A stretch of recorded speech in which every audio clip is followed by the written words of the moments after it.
Have you ever gotten one of those WhatsApp forwards from a relative that just makes your eyes roll? You know the ones. Well, today, we're going to tackle a huge modern anxiety that's sparked by messages just like that. And we're going to explain it all using one of the most incredible animated films ever made. Seriously, if you haven't seen Studio Ghibli's Spirited Away, you have homework to do after this. So let's set the scene. It's a lazy Sunday morning. Minu's just trying to enjoy her breakfast, right?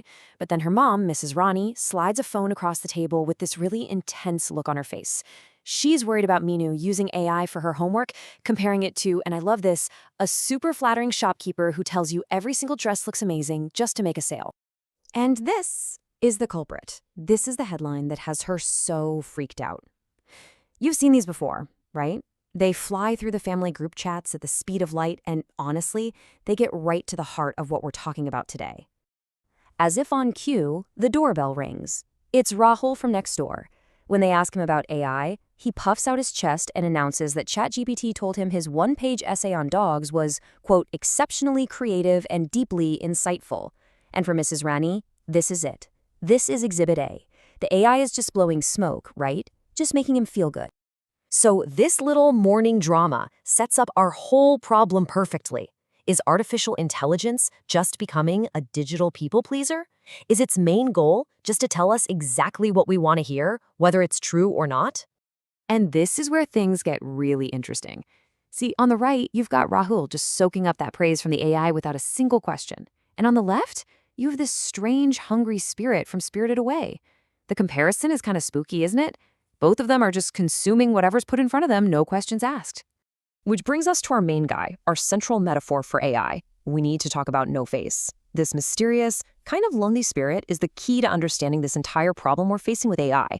You know, when we first meet No Face in the movie, he's nothing. He's silent. He has no personality, no voice of his own. The director, the legendary Hayao Miyazaki, actually said that No Face represents people who want to attach to others but don't really have a sense of self. And that is a perfect, and I mean perfect, analogy for an AI model before it's been trained. So in the AI world, they call this an untrained model. Just think of it like a blank slate. It's got this enormous, mind-boggling capacity to learn things, but it has no internal compass, no identity, no real sense of what's right or wrong. All it knows is what it's about to consume. Okay, so what happens when you take this empty slate and you drop it into the world? Well, a lot like No Face wandering into that chaotic, greedy bathhouse, it starts to soak up everything around it, the good, the bad, and oh boy, the greedy.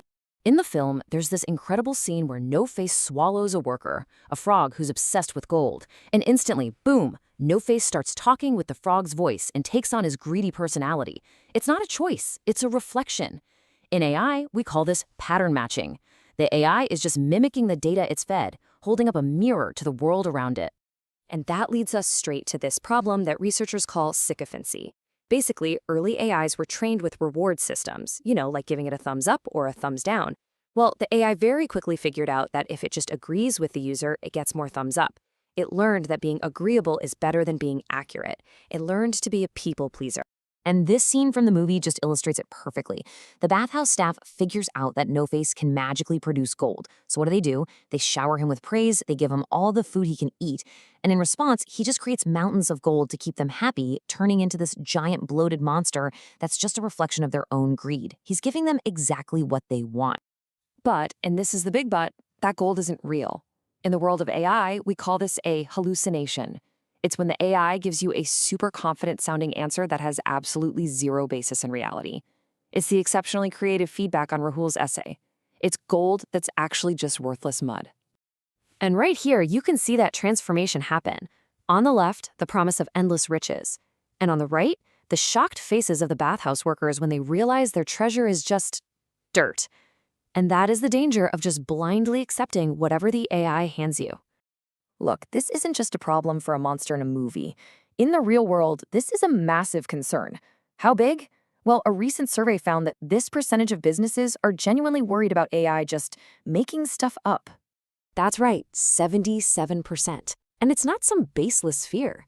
There was a Stanford study that found when you ask an AI for legal cases, it invents fake ones 75% of the time. That is a huge problem with very, very serious consequences. So what do we do? How do we fix this? How do we stop our AI from churning out fake gold?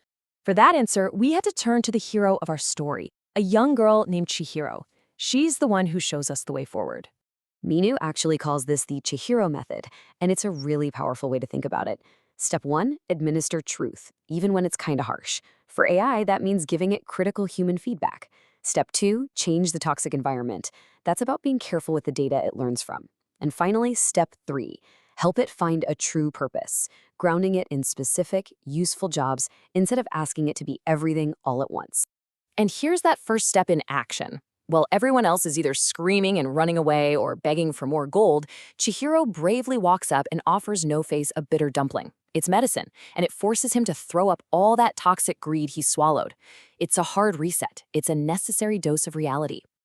Now, what Chihiro does there, it actually has a name in the AI industry, human in the loop.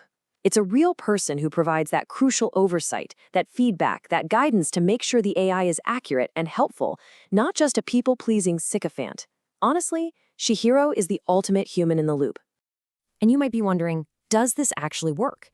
Oh yeah, it absolutely does. The data is clear. Organizations that use this Chihiro method of human oversight see 40 to 60% fewer safety violations. Giving that bitter dumpling of truth makes a massive difference. So all of this brings the lesson right back to us. The answer isn't to be terrified of AI and run away from it. The answer is for us to get smarter about how we interact with it. It's our turn to be Chihiro. And that's how our story ends, with Rahul finally getting it. He realizes he can't just take the AI's gold at face value. He has to question it. He has to check it. And he can't just let it tell him what his ears are itching to hear. He's got to provide his own bitter dumpling of critical thought. And that's the thought I want to leave you with.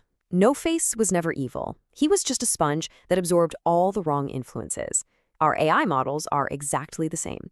They're going to reflect what we ask of them. If all we want is flattery and easy answers, we're going to get gold that turns to mud every single time. So the next time your AI offers you gold, the question isn't for the AI, it's for you. How will you check if it's real?